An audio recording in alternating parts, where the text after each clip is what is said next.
or even the Lux is taken off the board.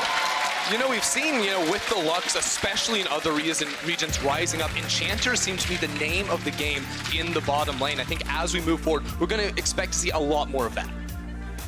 Does open up questions about what the blue side priority pick is going to be, if Sona's going to slip through the ban stage again, and Woolite and Vander are going to try their hands on a classic combination that they pulled off to beautiful success in the last time we saw Rogue. Is that the Sona Taric? That's the Sona Taric. Right, Sona Tom Kench works as well, though we have seen some variation there. But Vander can't do the cross-map invulnerability with the Tom Kench. That's true. That's true.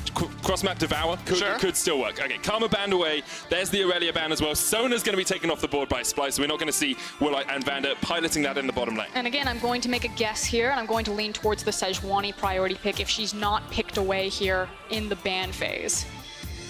It would make a lot of sense, as we said, in LCK. It's a very high prio pick. Xayah getting removed from the board here means that Kobe won't have one of those sort of easier to pilot AD carries down towards the bottom side. Very good at team fighting, very good in the laning phase, and Splyce with their final ban have a myriad of options to choose from. Yeah, they're going to have a lot. Now, as we get deeper into this draft, I'm specifically going to be looking, nice call on the Sejuani, by the way, at Larson and Humanoid, because when I think Larson, I think control mages, like, maybe the Azir or the Syndra, whereas Humanoid feels much more competent on these melee assassins in the mid lane. I think he loves the Sylas and the Aurelia. The Rise is one that gets thrown in there, but after some changes, we're not sure if it's going to be seen. But it really differentiates how these teams try to play the game, whereas this Rogue side really likes to look for late game team fights with their control mage. This is so interesting. So coming into 9-12, I was curious how it was going to shift. If Aatrox was going to move off of the ban bench,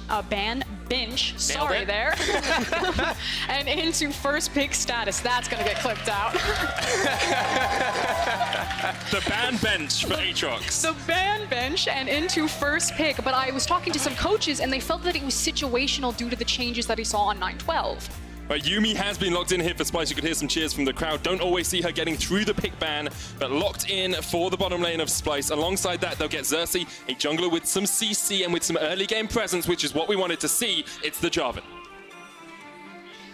It's going to be hard to be inconsistent here for Norscaron on a pick like the Yuumi, Just go attached to your ally. You're never going to go down. But the thing is that the Nautilus is still open, and Nautilus is kind of the go-to answer or pick into the likes of Yuumi alongside Sivir. It just denies that they get to pick up the Sivir for Kabe himself, because she can deny a lot of what Nautilus wants to do with the spell shield. So I really like the second rotation from Rogue. It feels like they've got the perfect answer to Splyce's bot lane. And Splyce's bot lane, it's definitely playing from a back foot here. Definitely. And I think Rogue also have very strong team fight tools already with the initiation of a Sivir plus Nautilus. The survivability too of an Aatrox as well. It sets up very well for this team, and I think that one thing you can try to do against Yuumi lanes is set up for dives. Nautilus is one of the best champions in the game for doing that because of his multiple CCs and innate tankiness when going for those tower dives. I think kind of the silver lining for Splyce so far in the first three champions of both these compositions is A, Xerxes got the hard engage, so that's exactly what we wanted, unless it does go to Chachi up there into the top side. And B, Jarvan is actually really good against Sivir. He's one of those junglers where he just lands on top of her, and because she doesn't have inbuilt dashes like the likes of Ezreal, she just kind of have to sit with him or burn the flash. Spell Shield does not work against Cataclysm that effectively. It can block some damage. It can block some damage. Doesn't block you getting locked in the Doom room. And now Elise being banned away by Splyce, taking away an early game jungler from Inspired. Shen removed from Chachi up towards that top side. So Rogue trying to stop Splyce from being able to play all over the map. Yeah, and it's also kind of taking a page from what Bwipo showed. He showed that if you take the Shen into the Aatrox, that it can be a favorable matchup right there. So trying to give Prophet or even Larson, depending on where Aatrox lands, some more favorable matchups there.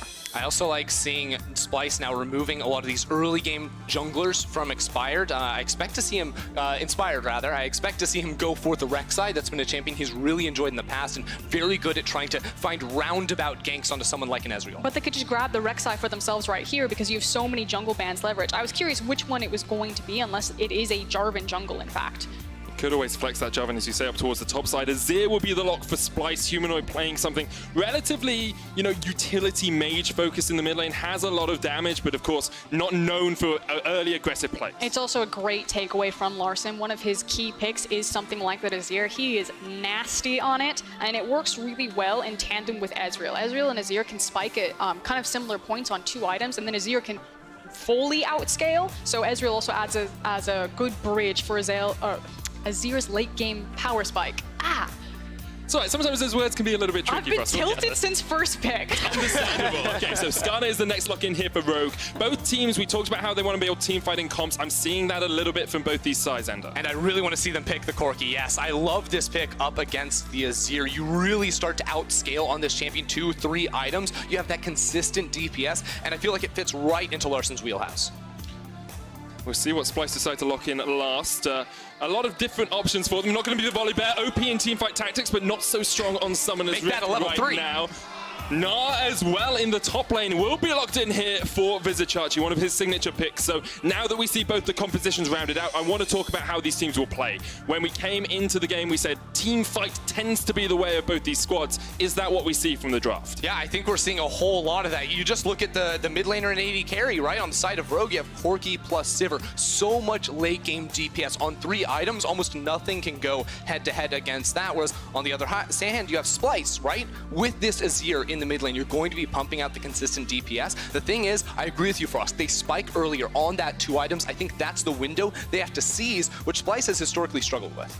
Yeah, and I just want to make sure that Splyce have a really clean, very strong mid-game here. For their early game, all eyes are on Kobbe and North Garen. How are they going to pilot this Ezreal and Yuumi? We've seen very hit-miss looks at this 2v2. I think the poke is astronomical if it's played correctly, but so far, every chance we get to look at Yuumi in the LEC, it looks very disappointing. Yeah, whenever Yuumi lane controls the wave, in other words, they're pushing that wave and they're forcing it underneath the tower, you can't do anything against it. You're going to get hit repeatedly with that Q from Yuumi. You're going to get poked down. You're going to be too low to ever force and engage. Whereas on the other hand, if you're getting pushed in with Yuumi, oh boy, that's trouble. It definitely can be. Just so you guys know, there was an issue with runes. We'll be remaking Champion Select with the same picks. We'll be onto the Rift in just a couple of minutes. Shouldn't be too much of a delay, thankfully. But so we talked about the 2v2 bot. We said, you know, the Yuumi can get that push in. But let's talk about jungle mid, because that was where... I really like talking about the 2v2 bot. I'm a bot laner. We'll get back there. I'm a support main. When we get into game, we can focus on that for ages, Frost. Humor me. Give me this favor. We said Inspired and Larsen would be that 2v2 to watch. The rookies coming up big for Rogue. Does this duo allow them to get Rogue ahead in this game? I mean, the early 2v2, I feel like Skarner is still really reliant on post level 6. Yeah, he can like wiggle out of the jungle and just try to like wiggle on people. Corki does a lot of DPS, but I feel like this is mostly a war of attrition in that mid lane of Corki landing his poke, chipping away at Azir, and Azir not necessarily playing the lane, also chipping away. I agree. I think mid lane is pretty boring until level 6s come around. That being said, you know, you bring up the Skarner pick. You say pre-6, it is a little bit of a struggle. I think you can mend that by, you know, taking the Predator boots and then going to a lane with CC. So Corki in the mid lane isn't going to set you up. But Nautilus, oh boy, that's a whole lot of CC on every single ability. It definitely is. You have 4 forms of CC in that kit. Is incredibly impactful for you. Just want to say it's not on the W. Yeah, it's not on the W. There. But he's so tanky that he's able to get out more CC. Tester, you think you'd know that?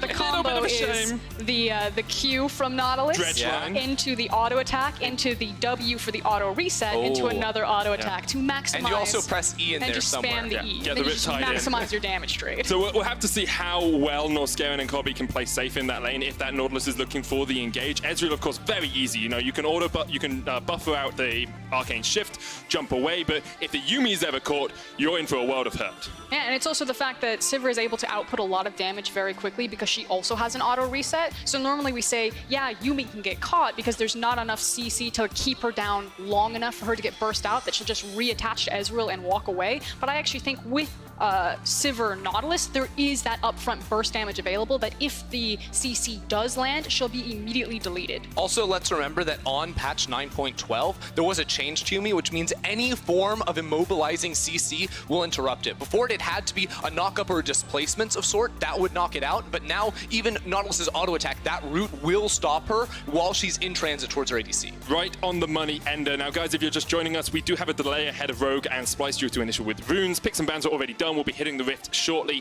For now, we'll keep discussing exactly how we feel these games are going to go. So I've played a lot of Sivir Nautilus against Ezreal Yuumi. Some of the fun things to look out for is how Nautilus will try to stand and block the Yuumi Qs that comes in and tries to tag his ADC, and he can do it really successfully because he also has an inbuilt shield, so he feels really good to actually take those extra poke damage. Yeah, when Nautilus's shield is up, he can block it, and then while it's down, Spell Shield comes through from Sivir, and then his shield is back up, so you just constantly can cycle through those abilities to get out of that poke. Of course, the shield from Yumi's passive was nerfed a little bit on this patch as well, makes it a lot easier bop to and get block. The bop and block. That's such a good name. Sure. It's very accurate. It is. It's very accurate. You and Me is very accurate as well. Final chapter, not so accurate, but thematically pretty good. The last ult of the game, though, in theory, would be her final chapter. It would be. It would be indeed. So I want to just set the stakes for this game for these two teams as we are back into pick and ban, so we'll be running through that just very quickly and we'll get on into the game. Let's set the stakes. Let's have a talk about what this game actually means for these teams, because I think from Splyce's side, losing today would be pretty disappointing. They haven't looked incredibly good so far this split, but a lot of people are still putting them as that fourth best team. Yeah, right now you have to say they're the fourth best, but think about it this way. The first 3 weeks of the season are split up by Rift Rivals. We have 1 week off for that, and then we have a break week afterwards. So these first 3 weeks are all about cementing yourself and trying to put your best foot forward and prove where you belong. After these 2 games today, or these 2 games this weekend rather, that's all over. So Splyce want to win these next 2 to solidify themselves as 4. I mean, obviously everyone wants to win. That said, Splyce last week said that they had some issues with internet outage, so they didn't have necessarily the strongest practice. They said that into interviews. And like, I totally understand, it's right before Rift Rivals, you always want to pick up your wins, but over in the LPL, right before Chinese New Year, where there is an extended break, a lot of teams will kind of coast into it, knowing that the real muscle power happens during the break where you get that extra scrim time, and then on the other side when the games start to mean more as the split goes on longer. So not that Splyce are going to coast here, but I think it is a bit more forgivable if they're not in tip-top form, knowing that their practice was interrupted last week and we are about to go into a long-form break.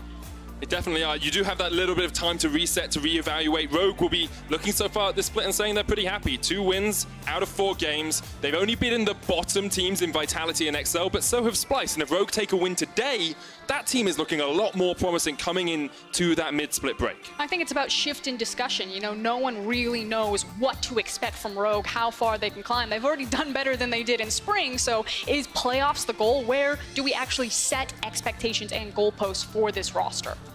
That is definitely the question for this lineup. We are just through pick and ban, locking in those final champions right now, so we'll be on to the Rift in just a second, guys. Thank you so much for bearing with us during the brief delay that we had, and we'll be back on into the action in a moment. Where are we looking first, guys? You said mid lane's going to be a Farm Fest to level 6. Where is the action going to happen? Where am I going to get to shout about? I think if we're looking at, early game ganks or anything, we look at both these junglers, Xerxes definitely has a lot more room to make plays in the early game to try and control the Scuttle Shrines. If you were to find a gank, I would expect it to be maybe up top side. If this Aatrox can get a push going, then maybe, with the consistent slows of Anar, you can find a play. But otherwise, I feel like he's just going to be setting up control for his lanes, maybe give some pressure for his side lanes to be able to push forward. That's going to be his play. Let's get on to Summoner's Rift.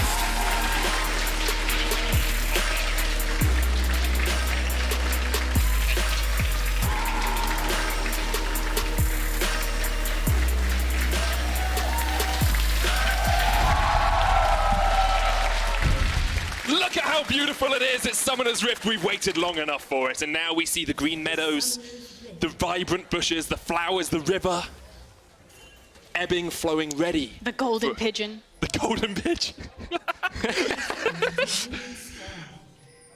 Sure, Frost. That's what it's called in China. Is it actually? Yeah, the golden pigeon. Okay, one of these days we're going to do a cast where we just use the Chinese names for things. I can do it right now. Do you know what Yumi is called? Book cat?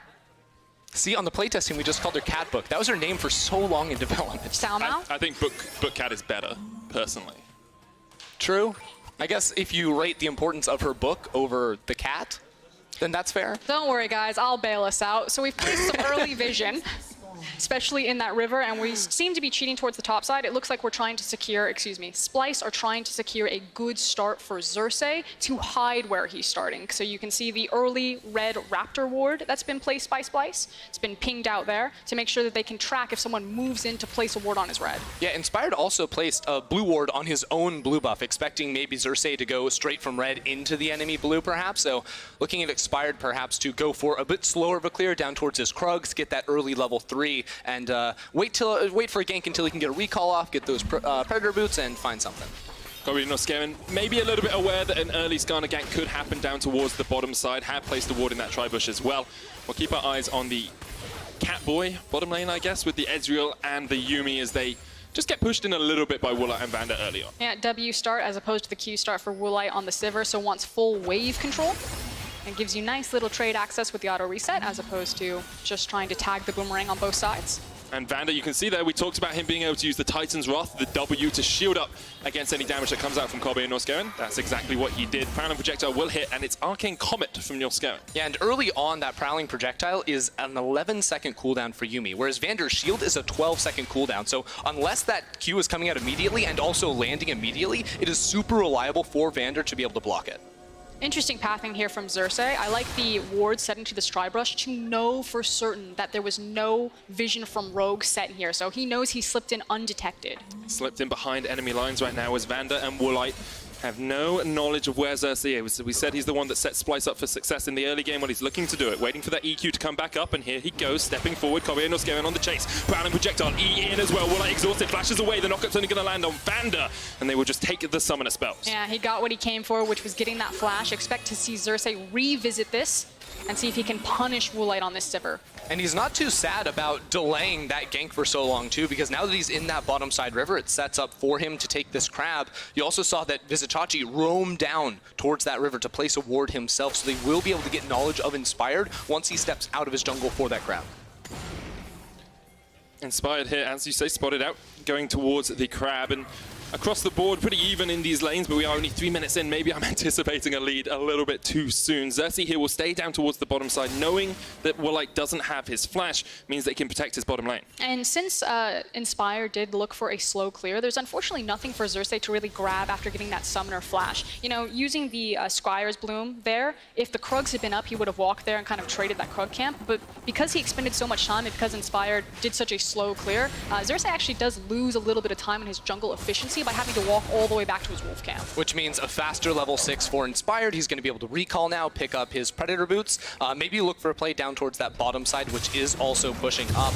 But it is interesting, you know, that gank towards bottom lane, even though there wasn't a kill, the flash was blown, and now that push is allowed to happen. So you have Kabe and Norskeren being able to poke underneath the tower to step forward, and in the event that Woolite wants to push to disrupt this Yuumi, you're going to be vulnerable without flash. Yeah, that's the thing. They want Woolite to push forward because they want Xerxes to have another access at ganking him, because right now the only lane capable for him is that top lane. So you could see Xerxes start to path towards his Krug. If he sees that top lane's push forward, maybe he ganks it, otherwise he'll continue to Raptors. Vander trying to trade in there with the dredge line, did manage to connect, but really not able to do too much damage. And spell shield blown from Woolite means that Norskeren can just step up and actually use some of these Yuumi auto attacks to get some harassing. Yeah, I really don't like Vander's decision there to go for the trade on towards Norskeren. He's effectively just wasting a lot of mana onto a health bar that doesn't really exist, because Norskeren can just immediately attach. Any sort of poke onto this Yuumi is really pointless. Okay, so this is a creative back timer, or back location. The cool thing about when you face Nautilus is that because he has to attach to structures or terrain, if you really want to mess up a Nautilus or you're scared that he can potentially dive you as an ADC sitting under your tower, just literally stand behind the tower. It means that he can't connect his Q with you and disrupt your back and potentially look for a dive on the CC. And we see one of the benefits of Yuumi as well, being able to attach to Kobe means they get a double teleport back into the lane. You never have to wait for Norskeren to run back into the lane after having a back at the same time as the Ezreal. They're both there. They can push it back up if they want. They can reset. And importantly, what this means is actually because the lane is sort of pushed towards Splyce's side, because you get two people to return to lane, Woolite can't match the teleport. He has to walk back through lane because he can't step forward without his support there. And that's actually a really big weakness that you have every single time you face against Yuumi. I mean, as soon as we say it, he teleports back in, but they did know where the Jarvan was. They saw him clearing out a ward, which made it a lot safer for Woolite. He gets back here and expect just to see him pathing down towards the bottom side of this. Doesn't want to get anywhere near Xerxes. Now, looking at the rest of the map, we've looked a lot at bot lane, but level 6 is on its way for Inspired. Larson and Humanoid have already hit it. Xerxes still only at that level 4, expecting to see those level 6s really start to have an impact on the map. But it is starting to get a little bit frustrating for Xerxes if he wants to make a play. Right now, he's just kind of shadowing his lanes, keeping them safe while they do continue to have pressure there, you know, moving up between Humanoid as well as Kabe and Norskeren. So I do want to credit Rogue, especially their bot lane, of keeping themselves safe and recognizing that they were playing Summoner down and they did have a target on them. And Xerxes will use the bot side pressure that they have to take away the Cloud Dragon. Teleport burnt by Prophet on that Aatrox. First pick, remember, taking him back up towards the top side. Haven't really got any leads in any of the lanes. Nothing substantial, but kind of to be expected when we said both these teams want to scale towards those two items in team fights. Level 6, however, has now been picked up for Inspired, so things should start to speed up a little bit here. This is what we were talking about, Xerxes. He was waffling around his lane, so he will be slower to Cataclysm, still level 5. So small window for Inspired to look for the play. He's heading straight towards his CC. Yeah, and looking at the jungler's experience, it's not like a close level lead where Inspired just ticked over. Xerxes just hit level 5 himself, so it is a sizable difference at the moment. And all this deep vision for Splyce inside of their jungle is not going to spot out this path through the lane from Inspired. Yeah, the setup there from the control ward. Here we go. This is the play for Rogue. Now, if they don't get this, and he walks away, it's actually really pivotal because then it allows Xerxes to find the time to get to level 6, and then suddenly the ball is back into Splyce's court where they can start playing aggressive. Now look at this, Inspired now seen on his red buff. Before that, Splyce, their bot lane was backing away. They were considering recalling, but instead they saw Inspired. They can now fully push this minion wave, get it to bounce, and have their safety return. That was a big window of opportunity that Rogue was trying to go for, but because of smart play from Splyce, they missed it. And the stalemate continues in the early game. It feels like both teams have just sort of dug out their trenches and are very happy sitting on their side of the map for the moment. No one really doing too much, no one really being able to find that impact. But all it takes is one explosive play. All it takes is one bit of lack of vision somewhere for one of these junglers to be able to find an avenue into a lane. I do like the fact that you bring up lack of vision, because I feel like it was lack of information that really halted Rogue having their window to make a play. You know, it was the fact that Inspired didn't know if Xerxes was actually in that bottom brush behind them, so he didn't want to try to force something when you're competing with heal and exhaust up from Yuumi, as well as the potential of a Xerxes level 6 sitting down bottom. And Chachi having his teleport up where Prophet does not have his own means that Chachi could join a fight if it erupted down towards that bottom lane. Larson given across his blue buff, and we'll just get back into this lane, clear it out. We talked a little bit about how Corki's a good matchup into Azir in pick and ban. Here, it seems to be pretty even in the end. Yeah, I mean, early on, you expect to get pushed in just a little bit here on this Corki pick. You really just wait for items. It's literally just a math matchup, I feel like, where you eventually hit this point with Trinity Force plus double crit itemization, where you do more DPS in these auto-to-auto trades, and you can also outrange with things like the rapid fire cannon. And I feel like it's kind of the difference of how you're getting priority over your lane, similar to how Ezreal and Sivir compete. It's like Azir has the push, is that how he's going to get his priority, whereas Corki wants the trade priority. Definitely does. And we do have to focus a little bit on Larson in that mid lane. We talked about how he's one of the rookies standing out for this team across the last couple of weeks of the LEC. He's had a pretty strong performance, kind of rose through the Challenger Series for a long time, was expected to be that next great EU mid, and now we're finally seeing him on the LEC stage. And it's kind of hard to pinpoint exactly what makes Larson very good. His CS is super strong. He seems to play the side lanes well. I think it's how he respects side lane pressure, or just pressure in general. He seems to have a lot of map awareness that you don't usually see of someone as a newcomer to the LEC. He's a very smart, stable laner, is how I would explain him. And speaking of that map presence, right, he has the package, he pushes out mid lane, he starts roaming down towards this bottom side, ends up seeing himself on a control ward, so he clears that and backs away. But I actually think the biggest MVP of this game has been Splyce's vision control. They just know exactly every single play that's going on. If we look at the bottom lane right now, there's actually a very clever ward on the red side near the tri-brush, right? And that saw Inspired looking for this lane gank that stopped him in his tracks. There were also the earlier wards inside of his jungle to spot out where he was at all times. And it's also in response to the fact that Kabe and Norskaren are probably never going to win the push trade against Sivir, so they're never going to be into an opportunity to contest that tri-brush control ward. So this is one of the old school wards back when we used to have sight stones and spam everything, that you would place that ward on the very tip because it wouldn't be spotted by the control ward in that brush. It's a really good position to have. I remember those good old days. Heart of Stone, Heart of Gold, Philo Stone, that was all I built. What? And then 15. Oh, you're so young. I started in season 3, bro. So young. Deary me. You remember those days, right, Frost? I like Rift Herald. So do I, and Spy is taking it at the moment. Xerxes here will spot it out, but don't really think he can contest. He's on his way across. Inspired will pick it up. Meanwhile, in the top lane, teleport coming in as Chachi uses the Nard to knock Prophet back. Prophet can use the World Ender, though. The Prowling Projectile chases on the final chapter. Will not spell demise for the Aatrox. Prophet gets away, and that's a teleport burned by Corbett. That was a bad chapter. That was the end of Game of Thrones chapter. It was Norskaren's first chapter, though, so hopefully it'll get better. But But the play itself I did like. I like a good look in that the dragon is spawning. It's going to be a cloud dragon next, so there's more opportunity to play over the top side of the map because there's more opportunity up there. So they make the TP and they swap. We're now in Australian lanes. Yeah, you would know all about that, Frost. The unfortunate thing for them, of course, is that the Rift Herald was just taken by Inspired. So usually when you make this play, it's try and get some cheap plates up top lane, you know, as you push in that 2v1, and then use your jungler to pick up the Herald. Now, because they went for this trade without the Herald, and because it was already taken by Inspired, Rogue get the tempo advantage, even though Splyce had the free double TP with Yuumi. Yeah, see, Rogue could pick up a lot of gold out of this Rift Herald. And again, so important that most of that gold is being funneled into Woollight's hands, where he's the primary beneficiary. This is not good for Prophet. He doesn't have Why the are load you end. there? He does have the flash if he tries to get away. Here's the TP coming in. Kobe not going to tank up the tower. Xerxes takes the shots, but good escape from Prophet. Why are you there? Well, because he can repel the advance from Splyce. Because he had two people TPing in behind him. Rogue just got everything. They got bot lane turret with the Herald. They had the Herald before that. Now they get a Cloud Drake on top of that, and they TP up 2 members to try and thwart this push coming in from Splyce. It's just very smart all around from them, and now they have a gold lead.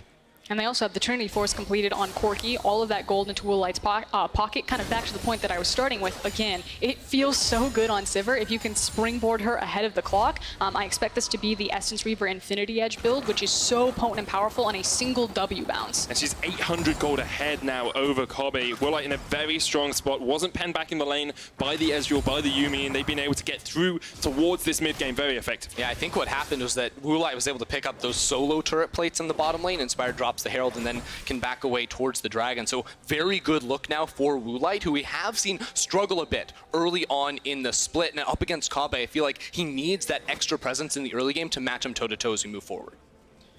He does. Rogue opened up the map with that bot lane tower. Take Prophet has teleport and flash. He's down towards the bottom side. A TP coming out from a Humanoid as well. I expect it just to be another war of attrition here. You know, Sivir, Nautilus trying to push in. Both the junglers focused on the top side of the map because bot lane isn't really that exciting. They do need to be a bit careful here. Splyce should have heads up that Corki is receiving his blue, so they should know there's at least 2 members from Rogue down within their jungle. Again, also, that vision that we talk about, though. Spotted out by the vision. They're not playing, they are playing with Chachi's TP. Hold it, though. Oh, Prophet came up through the river. No vision down towards the bottom side. Wasn't able to connect on a Humanoid who just shuffled away. Meanwhile, in the top lane, the final chapter has been used. The Crown of Projectile comes out as well, and First Blood goes across towards Cubby. Xerxes goes golden, and Spy's going to drag him back. Prophet's here, the world ender pops, and that is 1 down. Rogue answer Prophet on the chase as he looks to go forward. Yeah, Larson is also on the rotation up here, so the rest of Splyce will be forced to back away. They got the First Blood, but go even in the end. Yeah, and meanwhile, it is Humanoid who's picking up some free farm and some solo time with this Azir into the mid lane. So while it is a 1-kill pickup there in Kabe's pocket, I feel like it's still a very neutral map. Definitely is, but Prophet will be happy to have joined in that fight, gets himself an assist, keeps himself even with Chachi, who's now finished his Black Cleaver. And let's have another look at what happened in this top lane. So it starts off here with Vander sitting in the bush, and I believe he gets a pick on towards Kabe, who steps forward knowing he has Xerxes, but both junglers are here. Unfortunately, Woollight gets taken down very low inside of this Cataclysm. Again, without using the flash, you take so much damage. We talked about this earlier. She doesn't end up using that flash, so trades when there were multiple opportunities to try and flash and escape there. Could definitely have got away from that true shot barrage. Oh, yeah. Definitely could have avoided. But we talked a little bit about how Woollight has been struggling early on in this split. Maybe another sign indicative of that there, as he just wasn't able to escape in time. Across the rest of the board, do you want to talk about some of these items? Humanoid's gone Nash's Tooth first on the Azir. You've got Iceborne and Manamune stacking up for Kobe. And as we said, the Essence Reaver into Infinity Edge going on for Woollight. Yeah, and it's just about making sure that you can get that initial W bounce. You have the extra AD by having the Infinity Edge and the Essence Reaver, and it's not about relying on multiple attacks by having the attack speed, but making the most out of stacking AD. Both these junglers still want to put priority on this top lane, where the duo is at the moment. Kabe is missing his flash, but still, of course, has the arcane shift to try and escape from things. And you keep seeing Larson. We talk about how he tries to play the map. Push mid, start rotating up. Now that he has the Trinity Force, it seems like he can pretty easily walk up to the wave, drop a Q and an E on it, clear that one away, and have, 5 to 10 seconds while Humanoid's trying to clear the wave, where he can make this rotation. Ultimately, though, both teams are pretty fine to kind of sit in this type of position where we're just poking back and forth. Yes, they're both looking for plays if available, but again, you have the scaling option, and it feels like Kobbe is still waiting for his stacks to come through for his items. Yeah, the biggest difference when we look at this map in terms of who can make a play and when, I think is between these two top laners when they're pushing bot lane. Right now, they're just sort of bashing heads and clearing the waves and then backing away. If one of them can build up a wave to get the time that they can move mid and then have their mid laner move up, you create this cascading effect where you bring 4 to 5 members toward the top lane very quickly. My only concern is that without TPs, it feels like we're not going to have a lot of cross-map pressure, and it's more so on the junglers, Xerxes and Inspired. Inspired doesn't have Flash. He's used the Predator recently as well. I want to just come back as well to our vision game, the discussion that we were having early on. Look at where Splyce's vision line has moved to. It's now back defensively in their own jungle. It's back behind their own lines, whereas before it was pushing forward into the rogue jungle. It's a lot harder to spot Inspired out because he's now in control of this river. And it's all about the priority that his side lanes are giving him. It's the fact that Larssen keeps getting time to cheat forward because he is so strong on this Corki right now with his items. And it's the fact that Ezreal, even with Iceborne Gauntlet, which is going to help his wave clear a little bit, can't compete with Sivir at this point, who can just auto-clear a wave. We also saw that a lot of this vision came off of very proactive plays from Splyce, whether it was the level 2 gank in the bot lane from Xerxes to get the priority to be able to walk into the enemy jungle and ward, or the double teleport up topside, Kobbe and Norscairn coming in that allowed them to again invade that jungle and put down smart vision. Now that we've reached, the 17, 18 minute mark in this game, it feels like there's less opportunities for these teams to make those moves unless there's an objective in their eyes. Yeah, and there's not a big objective that they really want to take right now. Yeah, it's a cloud, and if you can get it for free, feels good. Super speedy Scorpion, though. Otherwise, you're really looking for picks. Someone caught out. Final chapter coming in. Inspired's going to go golden for the moment. Bandit on the flank, Larssen there as well. The suppression comes out. That's a big back to Chachi into the team, but he's going to gnaw them aside. Prophet coming in from the side as well as the flank is on. Prophet is going to end some worlds here. Takes out one, can't take out anymore. And Splyce actually come out on top in the trade. Larssen trying to jump forward with the flash. Can't get in close enough. Yeah, Larssen just wants one more auto attack. Xerxes waiting on the wings, considering trading backwards here. Even though they go down in kills, Rogue still have priority and get a couple of cheap shots on the tower. And it feels so much easier to teamfight at this point in the game with the likes of Sivir and Corki versus Kobbe on this Ezreal. Yeah, he's connecting with the Qs where he needs to be, but it's not the same type of consistent damage coming out of these two. I feel like you need very slow fights, not in the sense of, we're fighting head-to-head for a very long time, but Ezreal needs repositioning, where he can land Qs, back away, and have a team fight that moves across the river, instead of just sitting in one place where Sivir can go bap, bap, bap, bap, bap, and get those ricochets. Which is why a champion like Azir works really well with the likes of Ezreal. Exactly. It offers you so much control into a team fight, but when everything really collapses as quickly as it did because Skarner's rushing forward, we're still so early in the game that you don't have QSS on everyone, he doesn't really get the time to position properly. So now looking one more time at this fight, it is Splyce with 5 members in the area at the start. So they try to find the move, but of course there's a stopwatch on Inspired, and then the rest of Rogue's backline can auto very easily inside this tight corridor. It's not very hard for them to be dove on, and Vander buys the space that even Xerxes, who jumps on towards Woolite still has the protection to try and get some auto attacks down. Pretty sure Larssen was trying to go across the wall there, couldn't manage it. Prophet spotted out here by Xerxes and Humanoid underneath his own tower. And we'll just be forced away. Now, gold pretty much even between these two teams right now. 600, 700, the max deficit that Splyce find themselves in, but with Humanoid down towards this bottom side, going for the tower, should equalize that pretty soon. We are coming up towards the Baron, 20 minutes in. Both teams take it relatively quickly, especially with an Azir. You can shred through that objective. For me, I think the bigger thing is actually the Infernal that's going to be spawning. Obviously, if something catastrophic happens, it's very easy to walk towards the Baron, but especially for Splyce's comp, they really want that Infernal. It makes Kobbe feel so much better on the likes of Ezreal. Especially because itemization-wise, 2 items is where we give them that edge. It would feel very good. Speaking of 2 items, Woolite also has the Infinity Edge and the Essence Reaver too, so the Qs are going to be doing a lot of hurt. Of course, because Woolite has the auto attack reset built into his kit, he values the attack speed a little bit less, especially early on when it's more about quick trades as opposed to the longer fights. And again, it just feels so good if Azir kind of sets the line of scrimmage where he pushes everyone back. A champion like Sivir doesn't need to rely on the attack speed because she can't actually range to hit anyone. She just wants the bounce back there, which is why the crit feels so much better from the Infinity Edge versus a second item Zeal. See Rogue once again setting up towards this top side. Having taken that tower, they can just push in. Splyce are going to try and get river control, but really only get control of mid and their own jungle.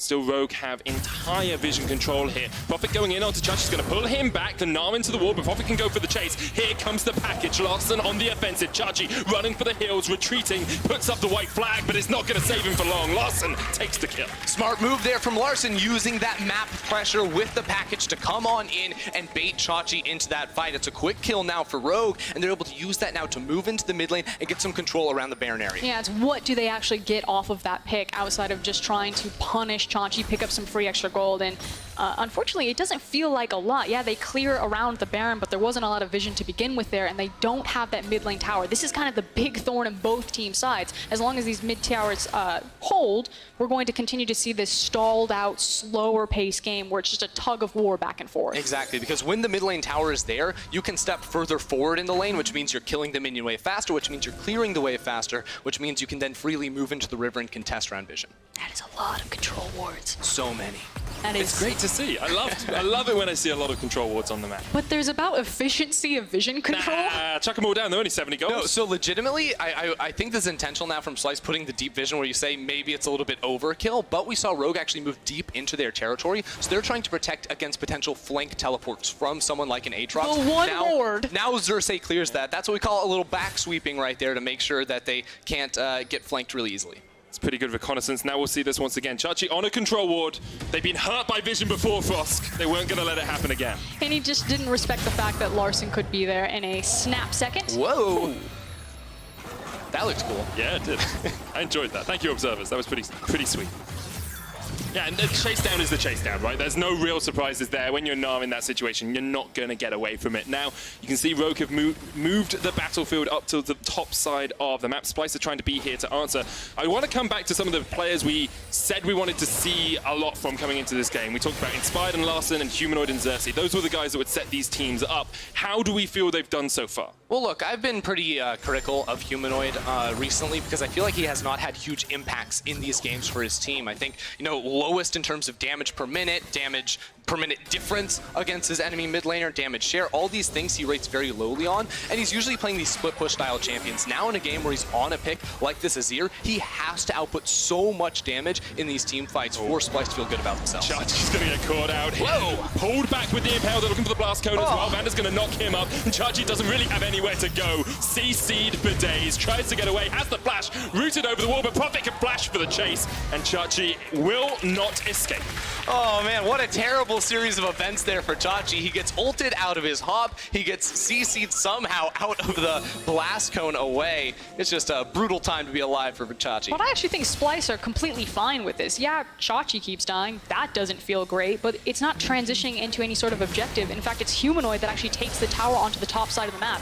And again, the more items in that Azir pocket, the more that this is on a timer. That's what their comp wants. They need Humanoid to be strong before Splyce feel confident heading into fights. Yeah, at the same time, I feel like Rogue, they made that play down bottom lane. They've also continued to send multiple members up top side as well. So they're much more focused on getting the side lanes pushed out, which makes it very hard to control anything around the mid lane and set up for objectives. This is kind of the long-term bleed over from picking out Chachi. It's the fact that Splyce sent the resources up top side, which means that they give Rogue first access to the Infernal. So I guess in the end, I feel a little bit better about that. It pays off in the end, but you are losing vision control on the top, and you're still only 600 gold ahead as Rogue, right? You're not getting these magnificent advantages. But you are getting Larson everything that he needs. It's like, where does the gold actually funnel? Yeah, it's not a huge difference between the teams, but it feels very good in Larson's pocket right now on the Corki, who's sitting on 2.5 items and now has an Infernal in his back pocket. For the same reason that it empowers someone like Ezreal, it's just as empowering on someone like Corki. That being said, Larson is sitting at around 700 gold less than Humanoid at the moment. It's not about against Humanoid, it's about the team. Definitely overall in gold, but I was looking at it too because that difference is made up in the top lane for Prophet, a little bit in the jungle too for Inspired, where they have been putting more resources. Remember, Xerxes took a very slow approach to clearing his jungle while Inspired really tried to get through that. So at the moment, the difference is in the top lane split push for Rogue and the mid lane damage dealt over time for Humanoid. And we're starting to see Rogue almost 1-3-1 at points here. Aatrox in the top 3 players in the mid and Corki down towards the bottom side, just pushing out those waves. Eventually, you feel they'll come up and all fight around this Baron. It might even happen now. Well, it's also that Inspired has Flash, and no one has a QSS. He's just looking for his Flash. Here we go. Xerxes the one that's going to go for the engage. The final chapter used as well as the fight erupts in the river. Xerxes boards back, Chachi off towards the top side. Prophet there with the world ender, but you need to get a kill first, because otherwise you're going to fall. The Mystic Shot not quite able to connect, but the shutdown still comes out, and Splyce take the kill. Splyce get everything right there. Chachi running into the jungle as well. This could be it. They could finally take the mid lane turret. They could just go to the Baron. Is that what they're going to do? They clear out the vision on it. They started up. Prowling projectile used as well, but Inspired still has the flash. I think it's really important that Humanoid still has his ultimate, which means they can approach this Baron and shove away any contest. Now, Inspired still has flash, like you pointed out, so he can get into the pit, but they turn. Xerxes so low. Randa is going to get caught out. He will fall, but the reinforcements have arrived as Larson teleported into the fight. Look at the damage you can get onto Xerxes. He's down to basically no HP. He has to use the smite on the Scuttle Crab, and this means that Rogue get mid lane prior. Bander going in to die was enough stall now for Rogue to force them off the Baron. And look at this. Mid lane turret is exposed. Splyce went for too much, and they got punished for it. Yeah, and that's the question now in the long term. Is this where Splyce look back at the VOD and say, we made the wrong macro decision by walking to the Baron and having confidence that Azir could create enough space for us instead of pushing down mid? Well, looking at this fight one more time, Splyce find this opening because they saw where Larson was. He was zoned away. Now behind this wall, he can't get any auto attacks down, so it's very easy for Humanoid and Kavi just pump out the DPS because they're not threatened by any frontliners diving onto them. They're forced away, and also the backline from Rogue is doing nothing. Round 2. Yeah, you can see Vander gets caught out a little bit, but Xerxes taking so much damage as she steps back into range of the Baron, meaning that if Larson hit one more missile barrage, if he hit one more shot from that artillery, he would have been able to take out the enemy jungler. Here we go. Prophet now trying to get the fight. Colby getting chased down, the flash away. Final chapter used as well as Humanoid is down from the bottom side of this fight, but they get the flash out of Kobe. That is a big summoner spell to be burned, and you can see Rogue say, well, we can go towards the Baron straight away. Yeah, I wonder how much they want now because Chachi's pushing down in that bottom lane. Prophet would have to reset and pick that one up, or they could just get the vision down and back up. What is different in the style of these compositions is that it's so much easier if Splyce are on Baron for them to immediately pull off of the Baron and look for the team fight. They have things like the Azir sweep and scoop. They have the mobility of Yuumi and Ezreal, and even the Jarvan. Whereas once Rogue's composition is locked onto the Baron, they don't have the same mobility to immediately turn towards a fight. So if they ever cheat towards Baron, it's literally just to place and clear vision. Whereas Splyce can continuously keep poking away at this and starting Baron. And this gets a little worrisome now for Rogue because they went to focus vision down on towards the Baron. Prophet had to reset too, so they end up losing that mid lane outer turret, which was their safety net when playing around, getting priority in the mid lane and setting up their own vision in the river. So much healing coming out from Kobe there as Northgaren uses the zoomies to heal him up. He also has building up towards that Bilgewater Cutlass. Expect that to be a Hex-Tech Gunblade, most likely, considering he's already got the Ludens for that bit of AP on the Ezreal. Splyce still controlling the battle up towards this top side. Another skirmish likely to erupt soon. Yeah, Kavi packs a punch right now. 40% CDR on the Ezreal Sork shoes as well. They're starting this up. It's down to AK. The teleport comes in. And that's all that Splyce wanted. They just get the teleport out. They burn some of those resources from the enemy, and they can go back and restock and resupply. There is going to be a bit of a longer reset, however, on Splyce getting back into formation for that exact same play again. They need to reset their side lane, as well as get priority back over the mid lane, which Rogue are taking that window to say, okay, get the Scuttle Crab, put down all of the wards. Again, our composition can't start and turn off of Baron as safely, so they just have to put down the defensive maneuver and back away. It is interesting, though, because now that we've reached this point, nearing 30 minutes into the game, these teams can just sort of group up as 5 and continue to contest vision and fight over this Baron area, because now after the preseason patch to make it so minions, the cannon minions spawned after every single wave after 25 minutes, those waves are effectively locked in the side lanes. They don't actually push that much against each other unless there is a player there. So big thing that just happened for Rogue is that Larson finished his Infinity Edge. 3 completed items now on the Corki. Expect Humanoid to be going towards the Rabadons as well, but he's not quite there yet. We have a power trough for Splyce and a power spike for Rogue. But the thing is can Larson actually output the damage? Because so far he's been zoned out a lot of these fights.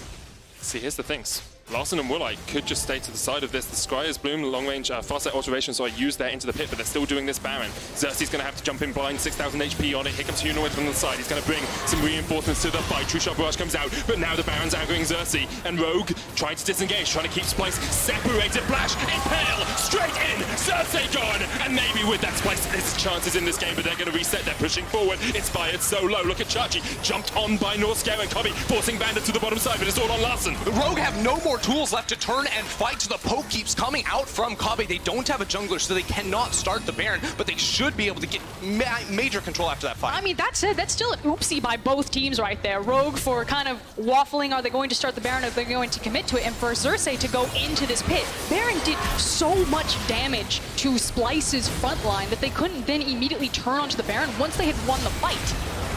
And they couldn't, you can see Xerxes jumped on there, and this is where Splyce can just kite back and re-engage at their own leisure. Yeah, without the ultimate though from Bandit, without the ultimate from the Skarner as well, there is no turn, and Chachi had just turned over in towards that Mega Gnar, so the team fight was going to look very, very good for Splyce if Rogue had planted their feet and tried to fight back.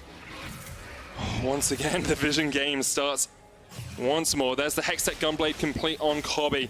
Rabadon's Death Cap on Humanoid as well. We said coming into this game he hasn't had the best of starts to this split, but he's looking strong in this game. He's had some good team fights. He's had some good Azir walls to try and reset these fights. Yeah, as long as he's pumping out the DPS and keeping his backline safe with that ultimate, he is going to be doing what his team needs him to do in this game. I do want to dissect these team fights a little bit more though, because we said that at this point, like, nice. At this point, actually, we're going to have to hold that because Xerxes on the flank. And Kobe's here as well. Teleport coming in from Splyce. They know they want to go for this Baron straight afterwards. Prophet pops the world, and Kobe coming in. There's Larson as well. The final chapter won't connect. Prophet goes golden. It's fired. Gets onto the front line here as well, and Xerxes is gone. Prophet managing to survive, and Splyce pay for it with a life. These fights are a mess. I'm going to do the critical analysis for you. These are just a mess from both teams. It's basically like shooting from the hip, playing moment to moment. I don't think I've seen a Yuumi ult really hit or clean up anyone. Northscare is constantly on top of Kabe instead of trying to work with his front line. Neither team are really getting in a good position here. And what's ended up happening is the game is just completely stalling out. No one can take a Baron. They keep trying to jump in here with the last seconds of that Mega Gnar bar and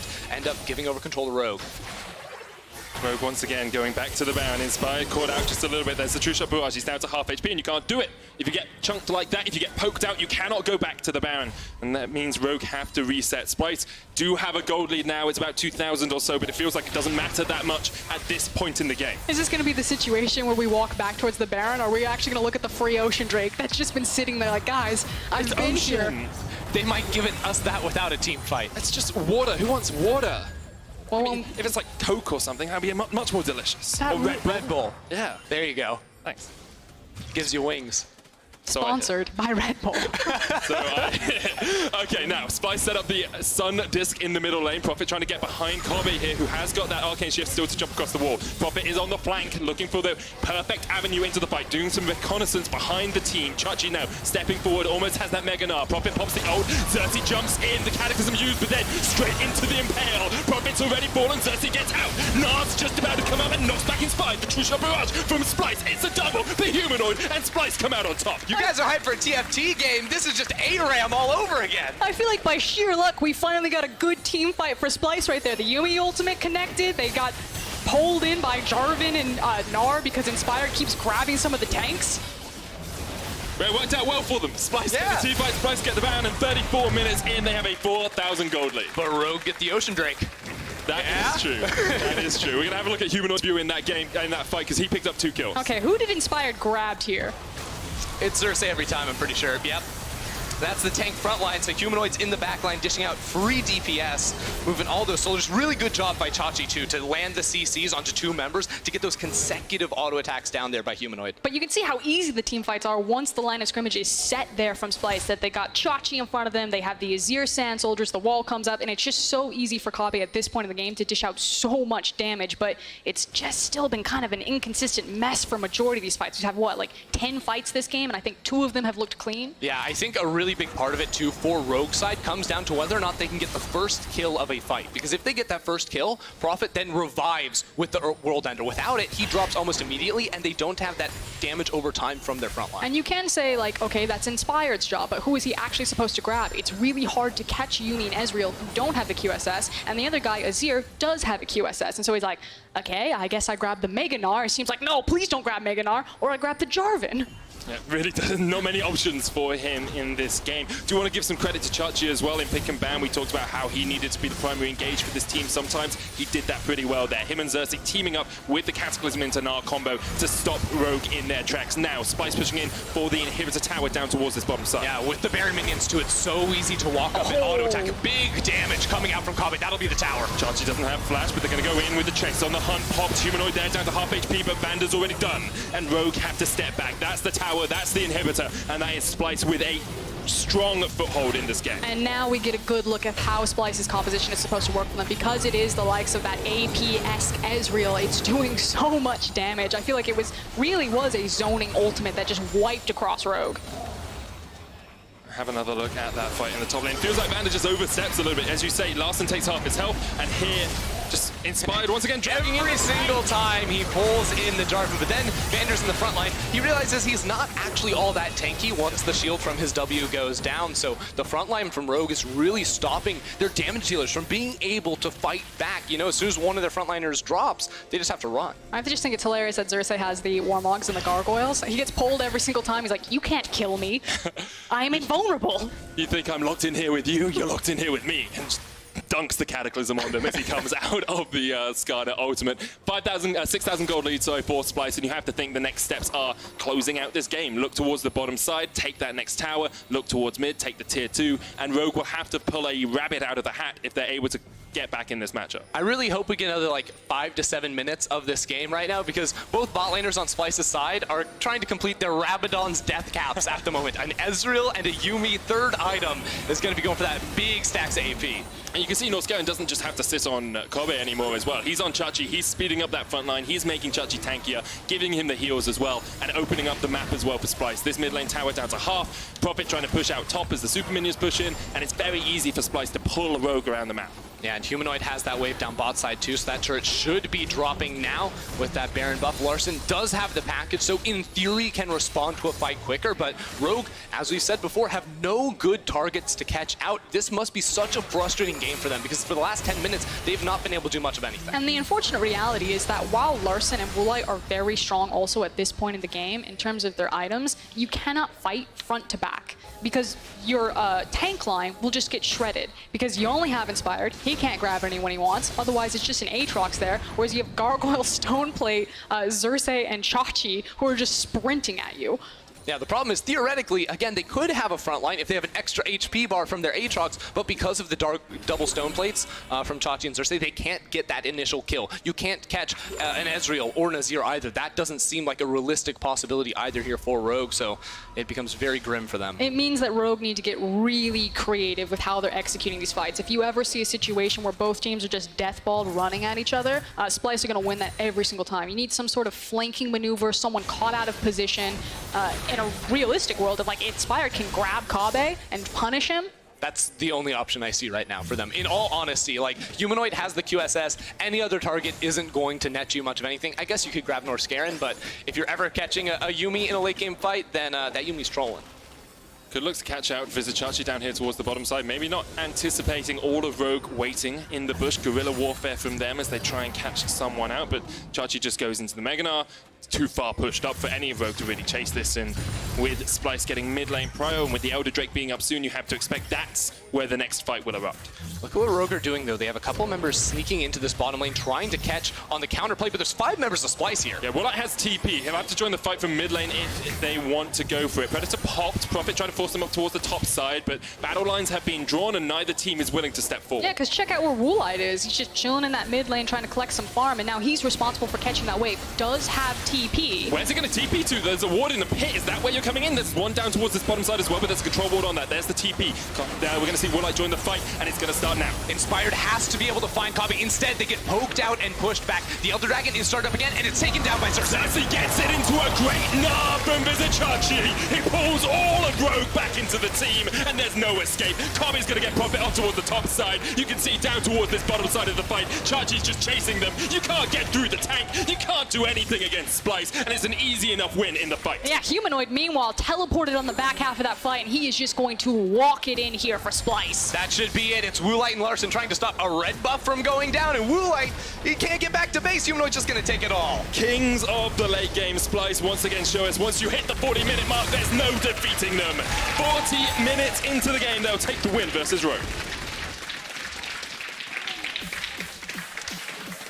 Some creative itemization that came out and how it was going to deal with Rogue's composition. There was just no good target for Inspired to grab hold of.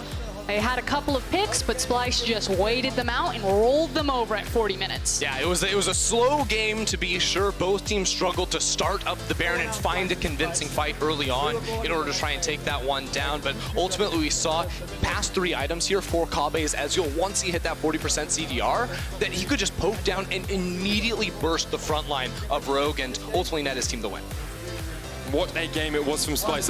Guys, be sure to vote for your Kia player of the game at LOL Esports on Twitter. This time it's between Chachi, Humanoid, and Kobe, all of whom had very good games, to be sure. I think like that last ultimate from Chachi, the frontlining from him, he's always going to be one of my favorites when he lands a 5-man ult. Look, Kabe probably did like 40k damage in that game. Maybe more. Maybe 50k. He's playing Ezreal. You just stand back and he played it good.